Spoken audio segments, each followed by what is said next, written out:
बहस होगी पाकिस्तान और अमेरिका से जुड़े इश्यूज पर। शामिल होंगी नेशनल और इंटरनेशनल खबरें। बात होगी दुनिया के बदलते हालात और बदलती सियासत पर। बनेंगी सेलिब्रिटीज इस प्रोग्राम का हिस्सा और दिए जाएंगे जवाबात अहम सवालों के। Programme Pakistan to America with Shaila Khan, capital TV Washington. अस्सलाम वालेकुम नाज़रीन, पाकिस्तान टू अमेरिका के साथ मैं हूं शैला खान और आप देख रहे हैं कैपिटल टीवी वॉशिंगटन। पाकिस्तान में सहाफत में सहाफियों पर सिर्फ सियासी, अस्करी और माशी दबाव की बात की जाती है, लेकिन बहुत कम लोग जानते हैं, बल्कि सहाफी खुद भी शायद ज़हनी दबाव के बारे में बहुत कम बात करते हैं। अब से कुछ अरसे पहले कराची की इंस्टीट्यूट ऑफ बिजनेस एडमिनिस्ट्रेशन के centre of excellence in journalism ने पाकिस्तान में सहाफियों की ज़हनी सेहत से मुतालिक एक तहकीक में इंकशाफ किया था कि पाकिस्तान में सहाफियों के लिए चैलेंजेस और दबाव कहीं ज्यादा बढ़ता चला जा रहा है। तहकीक में सामने आया कि सहाफी शदीद ज़हनी दबाव में काम करते हैं। कुछ लोग तो जो थेरेपी कराने आ रहे होते हैं वो इस काबिल भी नहीं रहते कि वो आगे कोई काम कर सकें। इनकी हालत इस कदर खराब होती है कि वो खुद को बिल्कुल संभालने के काबिल नहीं रहते। बाद सहाफी ऐसे ब्रेकिंग पॉइंट पर भी पहुंच जाते हैं जहां वो किसी भी वक्त किसी भी मौलिक बीमारी में मुब्तला हो सकते हैं। सहाफियों पर ज़हनी दबाव का ये सिलसिला जो है वो खत्म होने का मुस्तकबिल करीब में तो मुझे तो कोई इम्कान नजर नहीं आता, लेकिन सहाफियों के लिए चैलेंजेस बढ़ते जरूर जा रहे हैं, दबाव में इजाफा जरूर होता चला जा रहा है। इस पेशे से जब लोग जो ब्रेकिंग पॉइंट है उस पर पहुंचते हैं तो वो मदद मांगते हैं, यानी आखिरी वो हद होती है जब वो किसी से मदद मांग रहे होते हैं। इस तहकीक के दौरान हमें सहाफियों पर दबाव की मुख्तलिफ वजूहात का भी इल्म हुआ, जैसे कि सहाफियों पर तशद्दुद या फिर तशद्दुद पर मबनी खबरों की कवरेज करते करते वो वायलेंस देख देख कर खुद भी मुश्किल में पड़ जाते हैं। इनके बकौल जॉब सिक्योरिटी भी एक मसला है, काम की जगह पर हरासमेंट भी एक मसला है, किसी खबर को लोगों तक या हुकाम बाला तक ना पहुंचने का दबाव और किसी बड़े बंदे की खबर को आवाम तक ना पहुंचाने का दबाव भी होता है। ये सब मुख्तलिफ वजूहात हैं जिनकी वजह से सहाफियों की जो ज़हनी दबाव है उसमें इजाफा होता चला जा रहा है, ज़हनी बीमारियों में इजाफा होता चला जा रहा है। पाकिस्तान की बात करूं तो साबिर शाकिर हो, डॉक्टर मोहित पीरजादा हो, अरशद शरीफ हो, इमरान रियाज खान हो, असदुल्ला खान हो, हारून रशीद हो, सिद्दीक जान हो, समी इब्राहिम हो, ऐसे और बहुत सारे सहाफी हैं जो कि किसी न किसी वजह से दबाव का शिकार हैं और रहे हैं। पाकिस्तान में तो खतरा अब सिर्फ कारकुन सहाफियों को नहीं है, बल्कि सोशल मीडिया के इनकलाब के बाद ब्लॉगर्स और यूट्यूबर्स को भी ऐसे ही खतरात लाहक है। इस सब पे बात करने के लिए आज हमने इनवाइट किया है मिर्जा नदीम बेग साहब को, जो कि सहाफत का आगाज उन्होंने रोजनामा खबरें लाहौर से किया था। रोजनामा सहाफत से वाबस्ता भी रहे हैं, 20 साल से स्पेन के शहर बार्सिलोना में मुकीम है, लाहौर में बहैसियत स्पोर्ट्स एडिटर काम करते रहे हैं और इसी काम को स्पेन में उन्होंने जारी भी रखा और अपना एक यूट्यूब चैनल भी वो चला रहे हैं। इसी मौजू पे बात करेंगे। अस्सलाम वालेकुम नदीम साहब, वेलकम टू द शो। वालेकुम सलाम, आपका बहुत बहुत शुक्रिया। मैं आपके व्यूअर्स का भी बहुत शुक्रगुजार हूँ कि वो ये प्रोग्राम जो देख रहे हैं। अच्छा, अब मैंने इतनी कोई लंबी तमीज बांध दी है और मेरे सामने एक ऐसा विक्टिम बैठा है जो कि इसी दबाव का शिकार भी है। इसी तरह की आप कह सकते हैं कि आपकी कहानी मुख्तलिफ हो सकती है, लेकिन जर्नलिस्ट के हवाले से अगर मैं बात करूं या यूट्यूबर के हवाले से बात करूं तो मसाइल आपके साथ भी। मैं आपकी स्टोरी लोगों तक पहुंचाना चाहूंगी ताकि लोगों को आगे हम जो सवालात करेंगे उसमें जरा आसानी पैदा हो जाए। तो आप मुझे जरा बताइएगा कि आपके साथ जो आप जिस तरह विक्टिम रहे हैं या आपके साथ जो मसाइल रहे वो क्या थे? शैला, मैं आपका बहुत शुक्रगुजार हूँ कि आपने अपना प्लेटफॉर्म जो है मुझे मुहैया किया ताकि मैं अपनी बात जो है तमाम लोगों तक पहुंचा सकूं कि मेरे साथ हुआ क्या। असल में जैसे कि आपने बताया है कि मैं 20-21 साल से बार्सिलोना शहर में स्पेन के रहता हूं और वहां पर इस शोबे से वाबस्ता हूं। बहुत उतार चढ़ाव आए, सारे मामलात को हमने फेस किया। आपने तो पाकिस्तान की बात की है ना, पाकिस्तान के अलावा भी पूरी दुनिया के अंदर जो सबसे मुश्किल पेशा बन चुका है वो सहाफत है। जर्नलिस्टों को जिस तरह के खतरात जो है वो पाकिस्तान में उसी नौयत के खतरात अब लातीन अमेरिका के लोगों को देखें, वही चीन के अंदर है, वही भारत के अंदर है, वही और दीगर ममालिक के अंदर है। यानी कहीं पर भी जो है वो जर्नलिज्म आज़ाद नहीं है। ये सिर्फ एक खुशनुमा नारा है कि जो लगाया जाता है और कहा जाता है। अब आता हूँ मैं अपने मसले की तरफ कि मैं स्पेन में जो है वो एक वहाँ पर कौंसलेट के अंदर जो है मामला हुआ और उसके खिलाफ जो है मैंने खबरें लगाई बल्कि तो उसके ऊपर जो है वहाँ पर उस वक्त के कौंसल जनरल जो आजकल सफीर उम्मान है, उन्होंने जो है वो मेरे खिलाफ यहाँ पर जो है FIA को मेरे पीछे चढ़वा दिया। बड़ी दिलचस्पी की बात बताऊंगा कि ना मेरे खिलाफ कोई FIR दर्ज है, نہ میرے خلاف کوئی باضابطہ رپورٹ درج ہے. اور یہاں پر یہ کہ میرے گھر پر جو ہے 4 اگست کو سب سے پہلی ریڈ ہوئی جس میں جو ہے ایف آئی اے کے لوگ آئے اور وہ بغیر وردیوں کے تھے اور مسلح تھے. ان کے پاس کلاشنکوف تھی. اور جب وہ ہمارے گھر آئے خوش قسمتی سے نہ میں گھر پہ موجود تھا نہ میرا بیٹا گھر پہ موجود تھا. تو وہ ان کو کوئی میل نہیں ملا لیکن وہ اندر گھس گئے زبردستی گھروں میں. اس کی CCTV فوٹیج جو ہے وہ میرے پاس موجود ہے. پھر وہ گھر میں داخل ہو کر انہوں نے خواتین کو ہراس کیا اور جاتے ہوئے ایک پیپر کے اوپر سائن کروا گئے. میری فیملی چونکہ گھبرا گئی کیونکہ انہوں نے پہلی دفعہ یہ منظر دیکھا تھا, چھوٹے چھوٹے بچے گھر میں موجود تھے. اس کے بعد میری فیملی چلی گئی اور اگلے روز پھر وہ ایف آئی اے کی ٹیم آئی چونکہ گھر پر تالا تھا لیکن وہ ویڈیو بناتے ہوئے میرے پاس وہ بھی CCTV فوٹیج موجود ہے کہ وہ گیٹ کی ویڈیو بنا کر جو ہے وہ عمران چودھری کو مان میں بھیجتے رہے تاکہ وہ اس کو یہ بتا سکے کہ وہ گھر چھوڑ کر بھاگے ہیں, ان کے گھر میں تالا لگا ہوا ہے. اس کے پھر 3-4 دن کے بعد تیسری ریڈ ہوتی ہے. اس میں بھی خوش قسمتی سے میں بھی اور میرا بیٹا گھر نہیں تھے تو وہ آئے ہیں. پھر خواتین کو انہوں نے ہراساں کیا ہے اور ہراس کرنے کے بعد وہ جو ہے وہ ایک پیپر کے اوپر سائن لے جاتے تھے لیکن وہ پیپر نہ بچوں کو پڑھاتے تھے بچیوں کو اور نہ بتاتے تھے. میری بیٹی نے دونوں دفعہ اس کے اوپر سائن بھی کیا اور اس کا تھم امپریشن بھی ان کے اوپر لیا. اس کے بعد جو ہے بالکل مجھے کوئی پتہ نہیں تھا لیکن پھر میں نے سورس سے پتہ کروایا تو اس نے مجھے یہ بتایا کہ یہ ایف آئی اے کی ٹیم تھی. تو میں پھر خود ہی گجرانوالہ چونکہ مجھے نزدیک لگتا ہے, میں ڈسکا کا رہائشی ہوں, تو مجھے وہ گجرانوالہ میں جو ہے وہ جب میں پیش ہوا وکیل کے ساتھ تو مجھے وکیل سے علیحدہ کر دیا گیا اور 5 گھنٹے جو ہے وہ سخت ٹینشن کے ماحول میں رکھا گیا. سخت گرمی تھی ان دنوں میں, حبس کا موسم تھا. پاکستان میں جو ہے وہ اس طرح سے رہنا بھی مشکل تھا اور وہ مجھے وہاں پہ کھڑا کرتے تھے جہاں پر ان کے ایئر کنڈیشنر کے ایگزاسٹ لگے ہوئے تھے. یعنی ایک گرمی اور اوپر سے وہ دگنی گرمی کر دی گئی کی وجہ سے. پھر جو ہے وہ مجھ سے سائن لیتے رہے مختلف پیپروں کے اوپر اور مجھے اس کے بارے میں نہیں بتایا گیا. پھر عمران چودھری چونکہ اس اسسٹنٹ ڈائریکٹر جو ایف آئی اے کا تھا عبدالحسیب والا, اس کے ساتھ پورا کانٹیکٹ میں تھا اور وہ جس خواہش کا اظہار کر رہا تھا وہ ایف آئی اے پورا کر رہے تھے. پھر اس نے ایک میسج لکھ کے بھیجا جو مجھے لکھا ہوا دیا گیا اور مجھے کہا گیا کہ آپ اسے پڑھیں اور آپ کا ایک ویڈیو بیان ریکارڈ کرنا ہے. وہ بھی مجھ سے ہراس کر کے انہوں نے ویڈیو بیان بھی ریکارڈ کروایا. اس کے بعد پھر انہوں نے پہلی دفعہ وہاں پر انٹیروگیشن میں 3 سوال مجھ سے ہوتے رہے کہ عمران چودھری سے آپ کا کیا اختلاف ہے, شجاعت راٹھور جو اسپین کے اندر سفیر ہے ایمبیسیڈر ہے ان کے ساتھ آپ کا کیا اختلاف ہے. پھر کونسلیٹ بارسلونا میں ایک ملازمہ نے جو ہے وہاں کے کونسل جنرل کے اوپر سیکسول ہراسمنٹ کا الزام لگایا تھا, اس کے بارے میں پوچھا جاتا رہا. ندیم صاحب میں یہی میرے ناظرین بلکہ جاننا چاہیں گے کہ واقعی مطلب مخالفت ہی کیوں ہوئی یا آپ کی جو ان سے انبن ہوئی ہے وہ کس ٹاپک پہ, یہ کس جھگڑے پر ہوئی ہے, مطلب ایسا کیا ہوا تھا؟ میں آپ کو بتا رہا ہوں کہ اصل میں ہوا یہ تھا کہ عمران چودھری صاحب سے میرے اچھے تعلقات تھے, بلکہ آخری دنوں میں جب وہ اسپین چھوڑ کر جا رہے تھے تو وہاں پر ایک پاکستانی فیملی جل کر مر گئی تھی اور اس کے اوپر اچھا خاصا تنازع جو ہے وہ کونسلیٹ نے کھڑا کر دیا تھا. یہ حالات یہاں تک پہنچ گئے تھے کہ عمران چودھری کے پاس سیف ایگزٹ نہیں تھا کہ وہاں سے نکل سکے. پھر میں نے جو ہے ایک اعتبار سے خبروں کے ذریعے سے ان کو ریسکیو کیا, لیکن وہ جو ہے اس کے بعد معاملہ یہ ہوا کہ جو نئے کونسل جنرل آئے انہوں نے اس لڑکی کو نکالنے کی کوشش کی کہ جن کو عمران چودھری صاحب نے وہاں پر بھرتی کیا تھا اور اس لڑکی کو جو ہے ڈپٹی کونسل جنرل کے اختیارات دیے ہوئے تھے اور جو پاکستان بیس فارن آفس سے گئے ہوئے لوگ تھے یا دیگر محکموں سے گئے ہوئے لوگ تھے ان کی بے عزتی کرنا اس کا معمول تھا. پھر میں آپ کو یہاں پر بتاؤں کہ اس کی وجہ سے آئے روز جھگڑے بھی کونسلیٹ میں ہوتے تھے. 51 دفعہ جو ہے 1 سال کے اندر پولیس کو وہاں پر کال کیا گیا ایمبیسی میں. 1 دفعہ ایمبیسی کو نظر آتش کرنے کی کوشش کی گئی. 1 دفعہ ایمبیسی میں ایک شخص نے خودکشی کرنے کی کونسلیٹ میں خودکشی کرنے کی کوشش کی. 1 دفعہ جو ہے وہاں پر جھگڑے اچھے خاصے ہوئے. یہ سارے معاملات روز کا معمول تھے.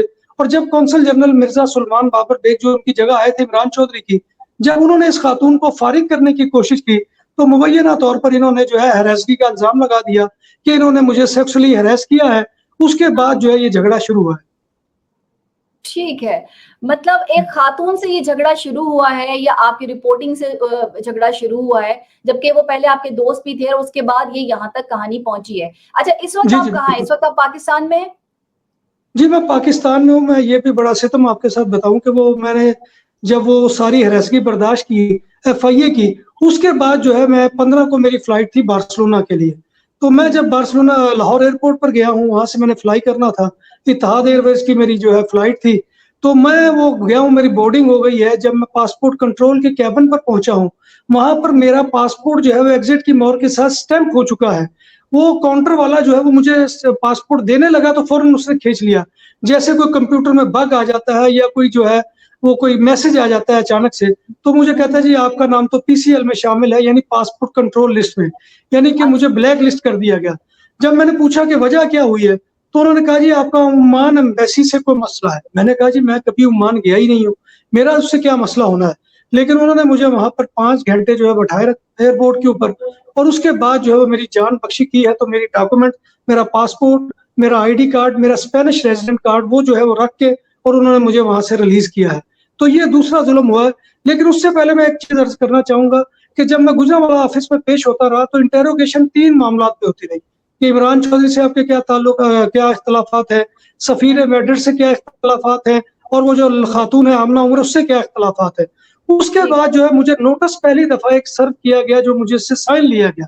जब वो नोटिस पढ़ा तो मेरे पैरों से जमीन निकल गई। मुझे कहा गया कि पाकिस्तान में मेरा कोई ऐसा अकाउंट है कि जिसमें मेरे इलीगल ट्रांजैक्शन हुई है और अच्छी खासी हुई है, और उसको मैंने क्रिमिनल लोगों के लिए यूज किया है। फिर दूसरा इल्जाम उसमें यह लगा कि मैंने कोई सिम भी जो है वो गैर कानूनी तौर पर एक्टिव करवाई है।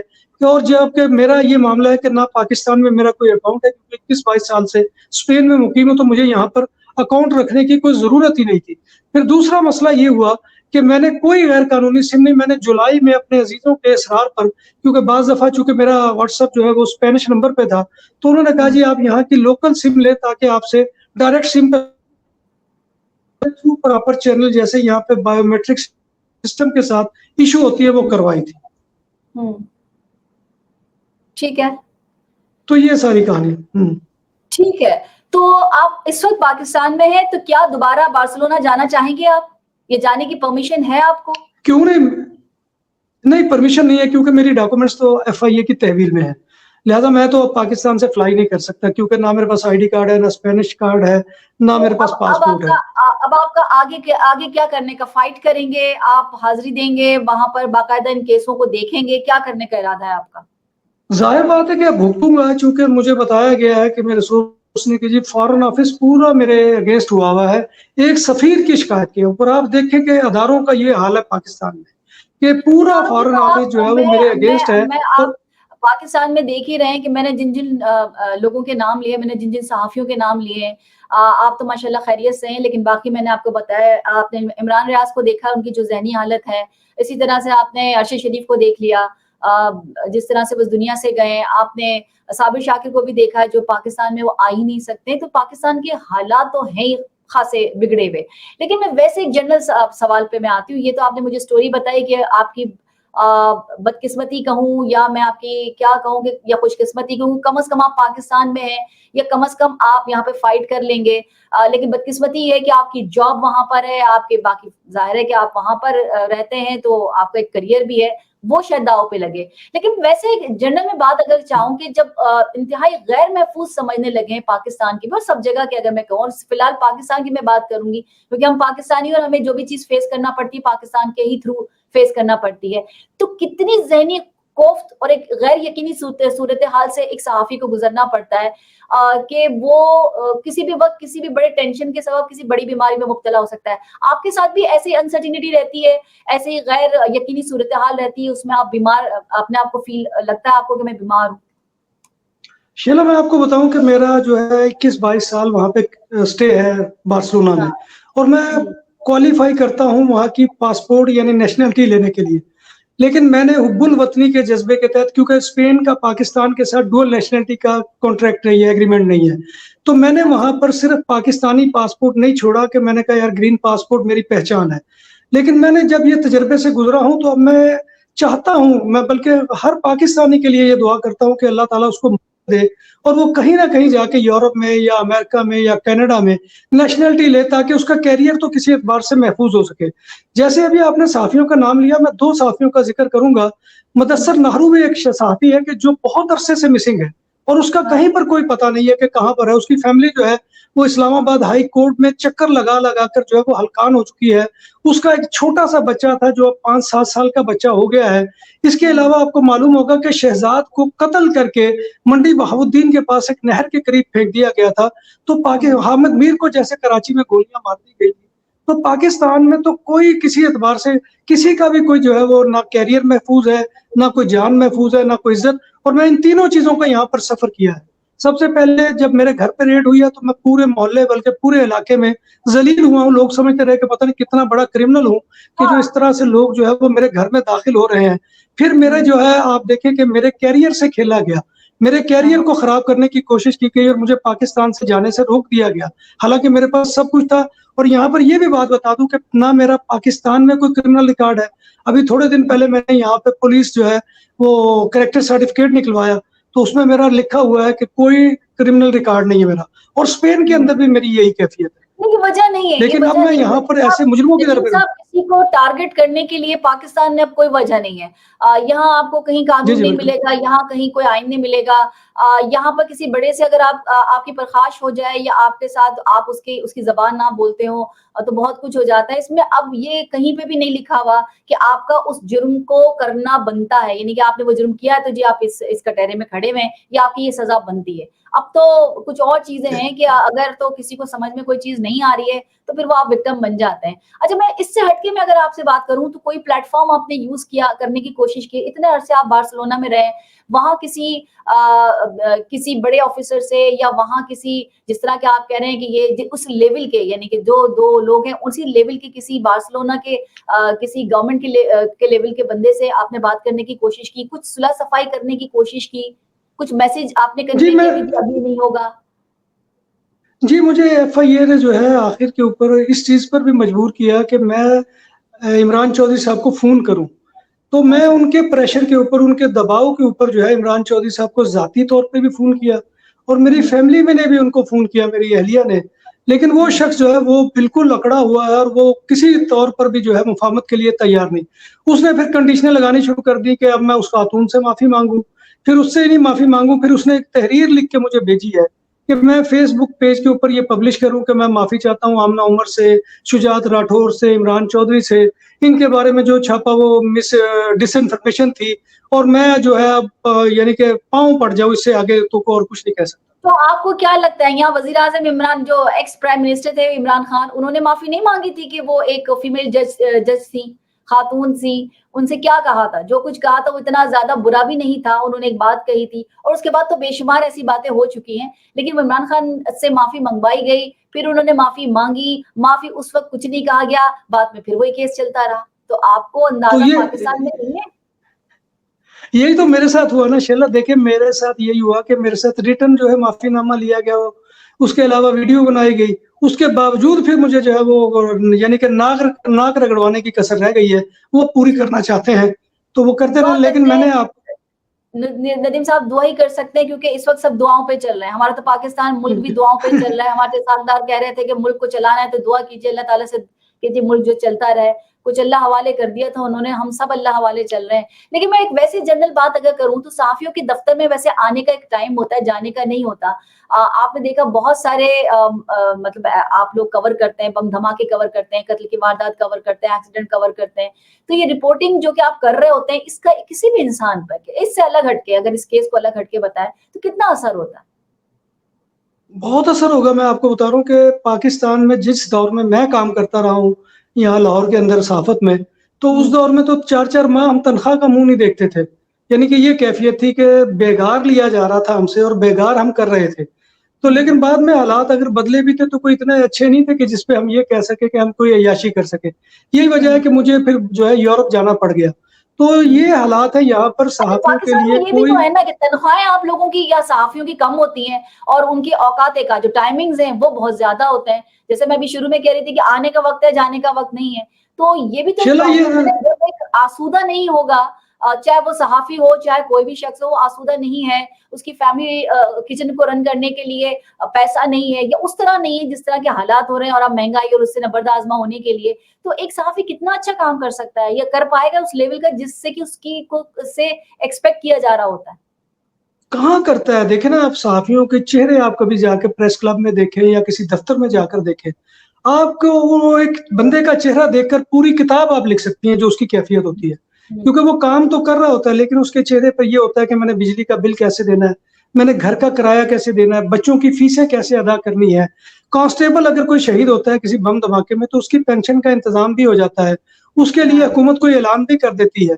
लेकिन सहाफ़ी अगर उसी वारदात के अंदर शहीद हो जाता है या कैमरामैन शहीद हो जाता है, तो आप देखें कि उसके लिए क्या है? एक वक़्त की तनख्वाह देकर उसको फ़ारिग कर दिया जाता है और ये कहा जाता है कि जी अब इसका कोई फ्यूचर नहीं है। उसके बच्चे जो है फिर आप देख लें कि किस तरह से सड़कों और गलियों में रुलते हैं, और कोई भी जो है सहाफ़त को पहले तो बड़ा नोबल प्रोफ़ेशन समझा जाता था और बड़ा बाइज़्ज़त प्रोफ़ेशन समझा जाता था। लेकिन अब तो एक बेगार के अलावा कुछ नहीं, जिस लड़के को जॉब नहीं मिलती, तो वो वक़्ती तौर पर एक अखबार या किसी टीवी चैनल से वाबस्ता हो जाता है। लेकिन अगर उसको कहें कि वो अपनी जॉब के ऊपर जो है, वो अपने घर का खर्च चला सके तो बहुत मुश्किल काम है। आपको नहीं लगता कि ये जो सियासी पार्टियां हैं इन्होंने भी कुछ गंदा किया है? आप अगर उनको लिफाफे देते रहें, पैसा देते रहें, अब आप अंदाजा लगा लीजिए कि मलिक रियाज ने वीडियोस बना ली थी उन जर्नलिस्ट की जिन्होंने के उनसे कुछ ना कुछ लिया था और बाद में वो रिलीज भी की थी। तो हमें जी, नहीं जी। लगता, आपको नहीं लगता कि हम में से जो बहुत से जो सहाफ़ी हैं, जो सहाफ़ी हज़रात हैं, वो एंकर्स हैं, चाहे सहाफ़ी हज़रात हैं, कुछ अपने लिए जो सामान बेइज्जती का या अपने लिए सामान जो एक कहते हैं ना कि एक दाग का, ये खुद भी तो किया है ना उन्होंने? देखिए शेला, सारा जो है ना सोसाइटी के अंदर बुरे और अच्छे आदमी हर तबके के अंदर मौजूद हैं। बिल्कुल, इसी बिल्कुल। तरह सहाफ़त के अंदर भी काली भेड़ें मौजूद हैं। लेकिन आप उन काली भेड़ों की वजह से पूरे पेशे को गंदा नहीं कह सकती, या उन हुँ, काली भेड़ों की वजह से जो है सहाफ़त के कैरियर को जो है वो ज़लील नहीं कर सकती। तो इसी तरह हुँ, से जैसे बाकी तबकात में है, इसी तरह से सहाफ़त में भी है, और वो घुस बैठी हैं। उनमें से अक्सर आप देखें कि वो क्वालीफ़ाई नहीं करते कि वो सहाफ़त के लिए, वो कोई जो है वो किसी ऊपर वाले से आया है, किसी को किसी ने प्रमोट किया है।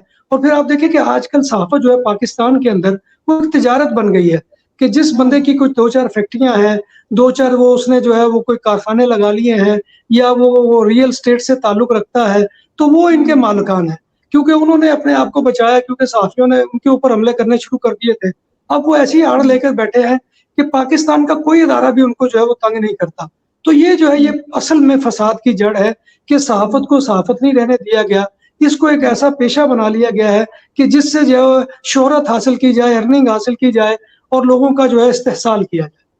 अच्छा, पाकिस्तान में गुज़िश्ता 2 दहाइयों से हुआ भी तो कुछ ही हुआ है ना कि इस दौरान जो सहाफ़ती शोबा था उसमें हज़ारों अफ़राद शामिल हुए और इतनी तेज़ी से इसमें शमूलियत इख्तियार की है कि उनकी तरबियत का कोई वाज़ेह निज़ाम भी नहीं है, जिसकी मेरे ख़्याल में ज़रूरत थी। उनको अंदाज़ा ही नहीं है कि क्या होना चाहिए, ख़बर कैसी बननी चाहिए, किस तक पहुँचनी चाहिए और किस नौइयत की पहुँचनी चाहिए। इससे एग्री करते हैं आप? जी, बिल्कुल एग्री करता हूँ, बल्कि आप देखें ना कि मामला तो इससे भी आगे बढ़ गया है। पहले तो हाँ। टीवी चैनल का कैमरामैन या जो है रिपोर्टर होता था वो जाता था। लेकिन अब तो हुँ, ये हो गया कि सोशल मीडिया पे मैंने अपना चैनल बनाया, मैंने अपना हुँ, माइक लिया, उसके ऊपर लोगो लगाया और जिसको हुँ, मर्ज़ी जो है खड़ा करके उसकी बेइज़्ज़ती करनी शुरू कर दी। तो ये जो हुँ, है ये बिल्कुल सहाफ़त नहीं है, बल्कि सहाफ़त का ज़वाल है, और इसकी हुँ, जानिब जो है लोग बड़ी अच्छी तरह से राग़िब हो रहे हैं। नौजवान जो है वो अब सोशल मीडिया पर एक चैनल बनाते हैं, उसके बाद वो हुँ, निकल पड़ते हैं मैदान अमल में और लोगों को ज़लील और रुसवा करने पर तुले हुए हैं। अब एक छोटा-सा हुँ। वाक़या कि एक पुलिस वाला वो बेचारा लंडे के शूज़ खरीदने गया है। हाँ, अब वो उसको मैंने भी एप्रिशिएट देखे। करना चाहिए। हाँ जी, अब बिल्कुल, देखिए वो उसको किस तरह तज़हीक कर रहा है, उसकी वो वीडियो भी उसने वायरल कर दी। तो इस तरह के हुँ। काम नहीं होने चाहिए, ये सहाफ़त नहीं है, ये सहाफ़त का ज़वाल है। ठीक है, और इससे फिर क्या होता है कि इससे फिर वो एक कॉमन एक चीज़ आती है सामने कि जी सहाफ़ी ऐसे हैं या एंकर्स ऐसे हैं। अच्छा, मार्केट में कुछ आप यूँ समझ लीजिए कि हर 6 माह के बाद यूनिवर्सिटियाँ हज़ारों अफ़राद को जॉब मार्केट में दाखिल कर देती हैं। लेकिन पाकिस्तान में होने वाली जो एक माशी जो मतलब खराबी कह लें, तनज़्ज़ुली कह लें, रिसेशन कह लें, उसकी वजह से इस कदर मुलाज़मतें मौजूद नहीं हैं। लेकिन इन अफ़राद ने कहीं तो मुलाज़मत करनी होती है ना, जो कि यूनिवर्सिटी से निकले हुए होते हैं, तो इसलिए बहुत कम तनख्वाहों पर ये काम करने को तैयार भी हो जाते हैं। और मेरे ख्याल में कि जो मार्केट है उसको खराब भी इसी तरह से किया जाता है कि एक बंदा अगर कोई 70,000 में काम करने को तैयार है तो कोई 1.5 लाख वाले और 1 लाख वाले बंदे को क्यों लेगा और क्यों करेगा? सो इस सूरत जी, जी। हाल में पहले से काम करने वाले मुलाज़मीन की मुलाज़मतें भी खतरे में पड़ती हैं। जो मेरे ख्याल में मैं तो यही कहूँगी कि एक अच्छा काम करने वाला इन इन चैनल्स से निकल जाता है, चला जाता है। ये भी एक फ़र्क पड़ा है। जी, बिल्कुल, ये देखें ना, जैसे पहले होता था कि दिहाड़ीदार मज़दूर रखते थे आप, वो हाँ। अगर ₹200 दिहाड़ी ले रहा है तो अब एक बंदा ₹100 पे काम करने के लिए तैयार है। तो वो मालिक तो ये नहीं देखता कि इस बंदे को जो मैं 200 पे रखा हुआ है, ये काम अच्छा करता है और ये बेरोज़गार हो जाएगा। वो उस बंदे को रख लेता है जो 100 पे है। लिहाज़ा हाँ, सहाफ़त भी, जैसे मैंने आपको कहा ना, कि अब मुअज़्ज़ज़ पेशा नहीं रहा। अब ये हाँ, ट्रेड यूनियन बन चुकी है, या ट्रेड जो है वो बन चुकी है, اور اس ٹریڈ میں جو ہے وہ اسی طرح سے جیسے مارکیٹ میں باقی مزدوروں کو ٹریٹ کیا جاتا ہے اسی طرح یہاں جرنلسٹوں کو کیا جاتا ہے. اسی لیے آپ دیکھیں کہ بہت سے جو ہے ٹیلنٹڈ نوجوان وہ پاکستان چھوڑ کے چلے گئے. کیوں برین ڈرین ہو رہا ہے پاکستان میں؟ اس کی مین وجہ یہی ہے کہ یہاں پر جو ہے کسی کو حق نہیں ملتا, اس کو جو ہے وہ جو ڈیزرو کرتا ہے اس کو اس کا حق نہیں دیا جاتا. تو ظاہر بات ہے کہ وہ ملک چھوڑ کر بھاگنے کے لیے تیار ہے. آج جا کر آپ دیکھیں نا, یہ BBC اردو سروس میں کون لوگ کام کر رہے ہیں, CNN کے اوپر کون لوگ اردو سروس میں کام کر رہے ہیں, یا وائس آف امریکہ میں اردو سروس میں کون لوگ کام کر رہے ہیں. تو یہ مسئلہ یہی ہے. یا دیگر چینلوں پر کیوں کر رہے ہیں لوگ؟ اس لیے کر رہے ہیں کہ ان کو یہاں پر اپنا فیوچر جو ہے وہ سکیور نظر نہیں آتا, اس لیے وہ جا کر دوسرے ملکوں میں پناہ لیتے ہیں. اور ہر کوئی جرنلسٹ جو ہے وہ اس وقت تک وہ دو میں لگا ہوا ہے کہ میں کوئی ایک سال کسی چینل کے ساتھ کیریئر بناؤں اور اس کے بعد ویزا اپلائی کر دوں تاکہ میں پاکستان چھوڑ کے چلا جاؤں. اور میں یہ سمجھتا ہوں کہ وہ زیادتی نہیں کر رہا, وہ اپنے مستقبل کے بارے میں بہت بہتر سوچ رہا ہے. نہیں, وہ زیادہ بہتر کر رہا ہے. اس کی وجہ یہ, اس بات سے میں اگری کروں گی, اس کی وجہ یہ کہ پورے انٹرنیشنلی اگر آپ دیکھیں, پوری دنیا میں دیکھیں, تو آپ کا اگر پاسپورٹ پہ کہیں آپ کا جرنلسٹ لکھا ہو یا کسی کو پتا ہو تو وہ ریسپیکٹ کرتے ہیں, آپ کی عزت کرتے ہیں کہ آپ ایک جرنلسٹ ہیں, آپ صحافی ہیں, بہت ساری مراد ملتی ہیں. لیکن پاکستان میں مجھے کہیں نظر نہیں آتا. اور اب تو جان کے لالے بھی ہیں کہ پتہ ہی نہیں چلتا کہ کون مسنگ ہو جائے گا اور اس کے بعد اس کی فیملی کے ساتھ کیا کچھ ہوگا. تو جو صحافی, آپ کو کیا لگتا ہے کہ صحافیوں کی ذہنی صحت کو مد نظر رکھتے ہوئے صحافتی جو ایک ادارہ ہے یا حکومت وقت ہے یا صحافیوں کے لیے کام کرنے والی جو تنظیمیں ہیں, ان کو اس طرح کی سرگرمیوں کے لیے یا اویئرنیس کے لیے ٹریننگ شاپ کروانا چاہیے, یعنی کہ ٹریننگ جو ہے وہ دینی چاہیے, ایسے ورک شاپس ہونے چاہیے تاکہ اس طرح کے جو ذہنی مسائل ہیں یا اس طرح کی کوئی اگر حکومت آ جاتی ہے یا اس طرح کے حالات ہمارے ہو جاتے ہیں, کیونکہ ہمارے حالات جو ہیں ہر 2-3 سال کے بعد بگڑ جاتے ہیں, تو کیا ایسی کوئی ورک شاپس ہونی چاہیے, یا میرے علم میں نہیں ہے کہ ایسی ورک شاپ ہو جس سے ان حالات سے نبرد آزما ہونے کے لیے کوئی راہ نکل سکے؟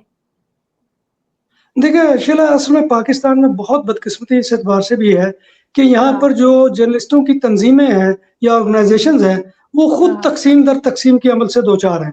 یعنی کہ ایک دھڑا میں لے کر بیٹھا ہوں, دوسرا دھڑا آپ لے کر بیٹھی ہوئی, تیسرا دھڑا کوئی اور لے کر بیٹھا ہوا ہے. ایک ہی نام سے, فیڈرل یونین آف جرنلسٹ کے نام سے آپ کو یہاں پر بہت سے گروپ مل جائیں گے. اور اس کی وجہ سے تقسیم در تقسیم کے عمل کی وجہ سے جو ہے وہ جرنلسٹوں کے حقوق کی جنگ نہیں لڑی جا رہی. لہذا یہ مسئلہ ہے کہ وہ, اور پھر موسٹلی جو ہے آپ پاکستان کے پریس کلبوں کو دیکھ لیں, آپ پاکستان کی جو ہے جرنلسٹ تنظیموں کو دیکھ لیں, اس میں وہ مالکان کے لوگ ہی بیٹھے ہوئے ہیں. اگر پریس کلب کے انتخابات ہو رہے ہیں تو جس پریزیڈنٹ کے لیے جس بندے کو مالکان سپورٹ کریں گے وہی جیتے گا, ورنہ دوسرا جیت ہی نہیں سکتا ہے. آپ نیوٹرل رہ کے وہاں پر الیکشن میں حصہ بھی نہیں لے سکتے. یہ بھی ہماری جو ہے صحافتی دنیا کی ایک بہت بڑی بدقسمتی ہے. اچھا, ایک آخری سوال آپ سے کروں گی. آپ کا بھی یوٹیوب چینل ہے اور بہت سارے لوگ یوٹیوب چینل, بلکہ اب تو جتنے بھی صحافی ہیں وہ سب یوٹیوب چینلز اپنے اپنے انہوں نے بنا رکھے ہیں. کیا لگتا ہے کہ اتنی زیادہ جو تعداد میں یوٹیوب چینلز بنے ہیں یہ ارننگ کے لیے ہے یا اپنے موقف کو پیش کرنے کے لیے؟ کیونکہ ارننگ تو میرے خیال میں ہو رہی ہے, لیکن اپنا موقف کو پیش کرنا اور اس طریقے سے جیسا کہ کوئی بھی صحافی چاہتا ہے وہ پاسبل نہیں ہے آپ کے اس نیشنل میڈیا پر. اب نہیں ہے اور ہمیشہ ایسا ہوتا ہے, یہ کوئی نئی چیز نہیں ہے. جب بھی کوئی حکومت آئی اس نے اپنی پالیسی نکالی ہے اور اس نے بتایا کہ جی کیا ہوگا اور کیا نہیں ہوگا. اس طرح کے ڈکٹیشن جو ہے وہ اکثر بڑے صحافی جو ہے وہ نہیں لیتے ہیں, جن کو اپنا کچن چلانا ہے, جن کو اپنے دیکھنا ہے کہ جی ہمیں آگے کس طرح بڑھنا نہیں ہے, یہ ہے وہ نہیں کرتے. لیکن بڑا جو آپ کا ایک سینئر جسے کہنا چاہیے وہ صحافی جو ہے ان چیزوں کو نہیں مانتا. تو آپ کو کیا لگتا ہے کہ ان طرح کی پابندی اور اس کی وجہ سے نیوز چینل یا اس طرح کے جو چینلز ہیں صحافیوں نے اپنے بنا لیے ہیں, یا واقعی اتنی ارننگ ہو رہی ہے کہ اب لوگوں کو ٹی وی سے کوئی سروکار نہیں ہے, چاہے وہ بزنس آ رہا ہے یا نہیں آ رہا, تو انہوں نے اپنے اپنے چینل کھول لیے ہیں؟ نہیں دیکھیں, اصل میں وہ کبھی بچپن میں ہم سنا کرتے تھے کہ لندن میں ایک ہائیڈ پارک ہے کہ جہاں پر جا کر بندہ جو ہے وہ سٹیم آؤٹ ہو سکتا ہے یا اپنا غبار نکال سکتا ہے. تو میں یہ سمجھتا ہوں کہ یوٹیوب نے اس شکل میں جو ہے ایک ہائیڈ پارک پوری دنیا کو دے دیا ہے کہ جو بات آپ اپنے جو ہے کسی چینل کے اوپر نہیں کہہ سکتے یا کہیں اپنے معاشرے کے اندر بیٹھ کر نہیں کہہ سکتے, وہ آپ جو ہے کیمرہ لے کر موبائل کی صورت میں اور ایک مائک لے کر بیٹھ جاتے ہیں اور وہاں پر اپنا جو ہے وہ سارا مافی الضمیر بیان کر دیتے ہیں. تو میں سمجھتا ہوں کہ بہت بہتر یہ ہے ان لوگوں کے لیے ہے کہ جن پہ پابندیاں تھیں, جن کو کہیں موقع نہیں مل رہا تھا بات کرنے کا. لیکن اس کے ساتھ یہ ہے کہ ارننگ کا بھی بہت بڑا ذریعہ ہے. جیسے کہ میں نے آپ کو بتایا کہ پاکستان میں سب سے بڑا جو ہے بحران جو صحافتی دنیا میں ہے وہ یہ ہے کہ تنخواہوں کا کرائسس ہے. یہاں پر بڑے بڑے اچھے چینل, بڑے بڑے نام کہ جن کو سن کر بندہ رش کرتا ہے کہ یار میں بھی کاش اس کا جو ہے رپورٹر ہوتا یا اس سے وابستہ ہوتا. بعد میں جب پتہ چلتا ہے تو وہ یہ وہی کیفیت ہوتی ہے کہ اونچی دکان پھیکا پکوان, وہاں پر بھی وہی کیفیت ہوتی ہے. لہذا ارننگ کے لیے بھی یہ بہت بہتر ذریعہ ہے اور دونوں چیزیں اس سے حاصل ہو رہی ہیں. नदीम साहब, thank you so very much, बहुत बहुत शुक्रिया, आपने अपना कीमती वक्त दिया। दुआ करेंगे कि आपके मसाइल हल हों, आप जिस तरह से बार्सिलोना जाना चाहते हैं, वहां अपना काम करना चाहते हैं, कंटिन्यू करना चाहते हैं, वो एक मरतबा फिर आपके साथ उसी तरह के हालात हों जिस तरह के आप हालात चाहते हैं। Thank you so very much. Social बहुत मीडिया शुक्रिया प्लेटफॉर्म आपका। पर कैपिटल टीवी वॉशिंगटन के फेसबुक पेज को लाइक करेंगे आप लोग, तमाम लोग, और यूट्यूब चैनल को सब्सक्राइब कीजिए। कैपिटल टीवी जो वॉशिंगटन की एप्लीकेशन है उसे जरूर इंस्टॉल कर लीजिएगा, ताकि दुनिया में आप किसी भी जगह हमारे लाइव प्रोग्राम्स को देख सकें। जिंदगी ने वफा की तो इंशाल्लाह एक मरतबा फिर आपसे मुलाकात होगी। तब तक के लिए शैला खान को दीजिए इजाजत। फी अमानिल्लाह।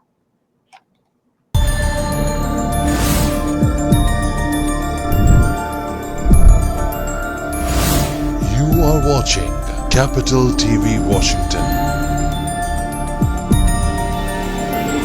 the best South Asian TV channel in North America.